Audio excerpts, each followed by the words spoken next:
Hey everybody, it's Jason Blaha here, and it's time for part 2 of the Q&A, so let's go ahead and knock this out. All right, first question. Jason, I keep stalling on overhead press. I do not train to failure, but what happens is I come in on one day, do a certain weight for 5, and all is good, but the next time that same 5 reps gets a bit harder with the exact same weight. And the third time I do not get 5 reps or barely. Why is this? I ate enough to gain weight per week, I sleep enough, and my other lifts all are increasing. Plus, I'm still a novice. For overhead press, I cannot seem to get past the 110 to 115 times 5 rep range. Please help, coach. Oh, that's actually not bad for a novice to be at that range. A lot of it, man, I would say, okay, are you sure you're getting enough sleep? Are you sure you're getting enough food? Because you're stalling on that, but your other lifts are increasing. There's the probability that because your other lifts are increasing, your workload is going up in the workout around that. In other words, it's eating into your overall recovery, it's eating into your energy. And for example, let's say your bench press is going up, or you're benching in the same session as your overhead pressing, but let's say that's going up, right? Well, your overhead press may stall behind that because you're already subjecting all those muscles to a heavier workload during the workout. And the overhead press just needs micro loading. So what you need to factor in at this point is going to be not only the progression of your other lifts, but you need to start looking at, am I getting enough sleep? Are you getting enough food? Are you getting enough protein? You need to start looking closer at your nutrition here. Then what I would say is that you're going to need to start micro loading on top of that. So if you're sure that you're getting enough sleep, you're sure you're getting enough food, sure you're getting long enough breaks between your sets, because that's the other thing, total workload matters, and if taking an extra minute or two between sets of the overhead press lets you grind out a little heavier weight for those subsequent sets, you're going to get more overload from that. So that's going to lead to better progress. So you need to make sure that you're spacing those breaks out longer too. Now, if all of that is going good and you're still stalling like that, you need to go ahead and deload that weight. You need to reduce it about 10%. I would say cut it all the way down to 100 pounds. The overhead press is a more finesse movement than a lot of your other big lifts, meaning it's a lower ratio versus your body weight. So you might want to get micro plates. So what I'm going to suggest is, if you stall again after you know you're doing that, you know you're taking long enough breaks, you know everything else is perfect, you're going to need micro plates. Get some little 1 1/4 plates so that you can make 2.5 pound jumps. And you're going to need to make smaller jumps each workout and work your way up. That's the way you're going to need to do it. You're going to need to micro load that lift, and it might be the way that you need to go. Again, after a weight reset. And again, that's after making sure all those other factors are in check also. So it's going to be sleep, food, long enough breaks between sets. Failing that, deload the weight further and then micro load up with smaller plates. All right, next question. Hi Jason, could using sets across with the same weight and utilizing amrap on the last set in order to gauge progress work on the main compounds, for example 4x6 and then 1 times amrap, increasing the weight next session if amrap is 8 or more? That's an interesting approach. Yeah, actually I've used stuff like this a little in the past, and I've known quite a few other lifters who do similar approaches. I think this is totally a reasonable way to train. Again, in the right environment. Like if you're cutting, this could be problematic.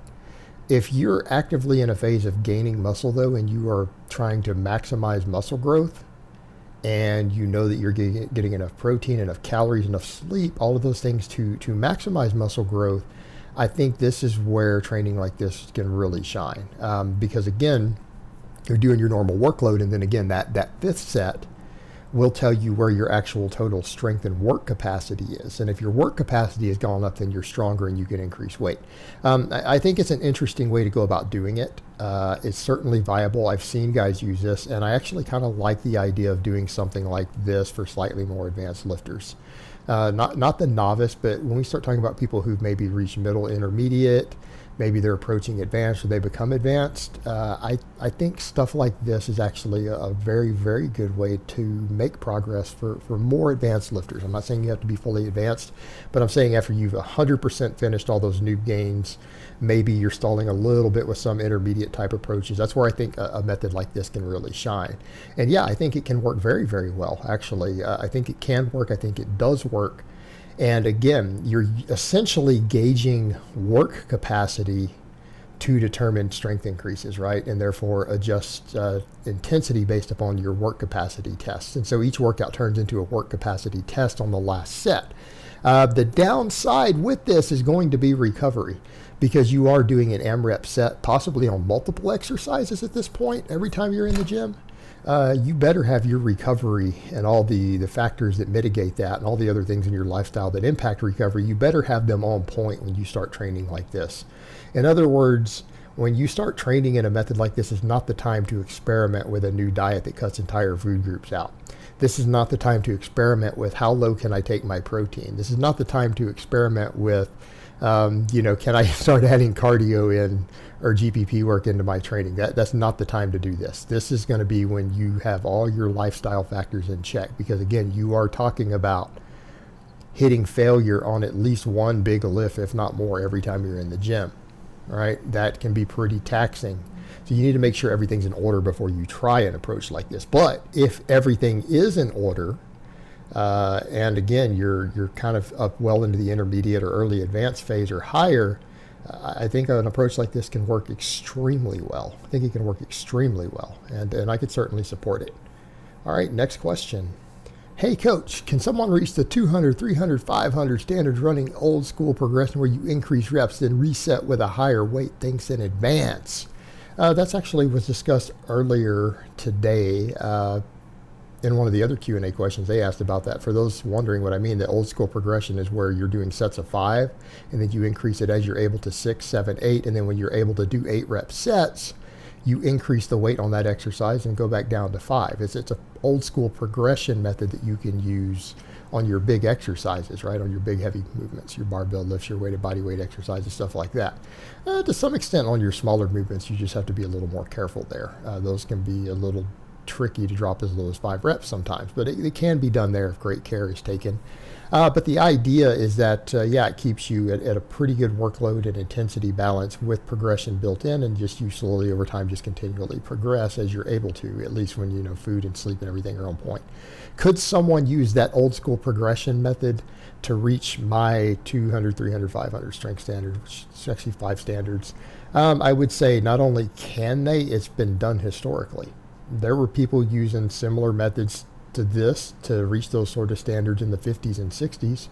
Since there were plenty of guys doing it back then without access to all the drugs and everything that people have today, I'm going to say, yeah, totally possible. I think it's a very viable method to reach those goals. I think it's a very viable method to reach those goals if you were so inclined to use it. I'm not saying it's the only way to do it. There's a lot of different roads to roam. And in this case, this is just one of the ways that you could use to get there. And you don't even have to use the same method all the way through, right? You don't have to stick with the same progression pattern forever, but it is a valuable method. And I think it could get most people there if they were willing to stick it out and to utilize it correctly. All right, next question. What would you say the program you're doing now is good for advanced lifters only? Worded a little weird. But I think I get the idea of what you're asking. Is the training I am doing currently, my current full body 3 days a week with a little bit of pull-ups and stuff on my off days, kind of greasing the groove, is this viable for people who aren't advanced lifters? The way I run it currently, no, not at all.